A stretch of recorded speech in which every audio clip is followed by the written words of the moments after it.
Welcome back to Primetime News. And a special welcome once again to our viewers on onespotmedia.com. Up first this evening, the country has now reached a worrying phase of the coronavirus. Community spread. The declaration was made by officials from the Ministry of Health at a press briefing today. Now citizens are being encouraged, now more than ever, to observe the health protocols.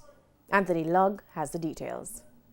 COVID-19 community spread is now in full effect, with more than 1 million people projected to get the virus.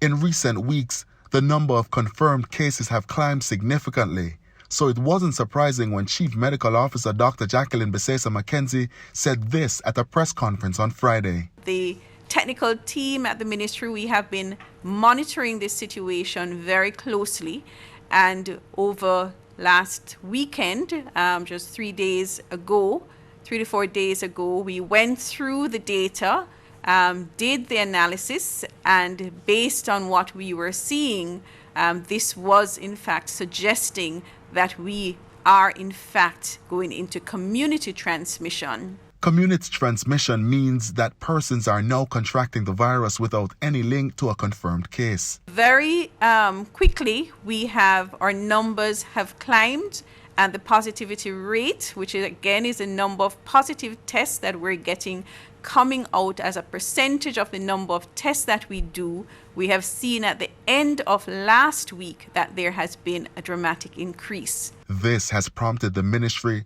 to issue an alert to the public that transmission for COVID-19 is now island-wide. Previously, and certainly at the beginning of August, when we were looking at our active cases, we were not seeing our active cases involving so many parishes. Now we are seeing that our active cases are spread across all parishes. As a matter of fact, I think we have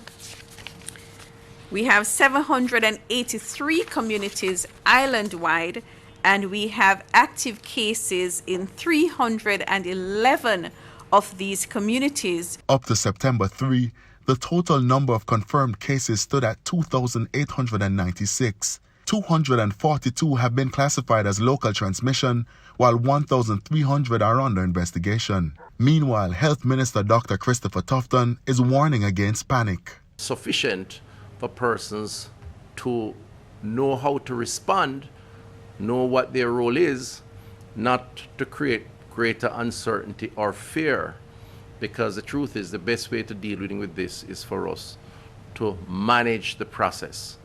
And by the way, this is not just about Jamaica. It is happening all around the world. Everyone is going through these phases and are seeking to manage it the best way that they can. Anthony Lugg, TVJ News.